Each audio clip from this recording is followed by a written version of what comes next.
संतानलक्ष्मी निजभक्तकुलप्रवृद्धे श्रीज्ञानलक्ष्मी सकलागमज्ञानधात्री श्रीलक्ष्मी भक्तवरदे तव सुप्रभातम्। सौभाग्यदात्री शरणं गजलक्ष्मी पाहि, दारिद्र्यध्वंसिनी नमो वरलक्ष्मी पाहि, सत्सौख्यदायिनी नमो धनलक्ष्मी पाहि, श्रीलक्ष्मी भक्तवरदे तव सुप्रभातम्।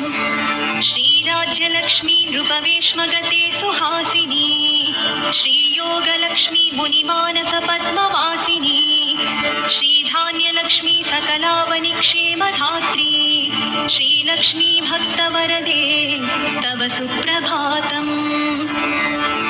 श्रीपार्वती त्वमसि श्रीकरी शैवशैले क्षीरोदधिस्त्वमसि पावनी सिन्धुकन्या स्वर्गस्थले त्वमसि कोमले स्वर्गलक्ष्मी श्रीलक्ष्मी भक्तवरदे तव सुप्रभातम्। गजगा त्वमेव जननी तुलसी त्वमेव कृष्णप्रिया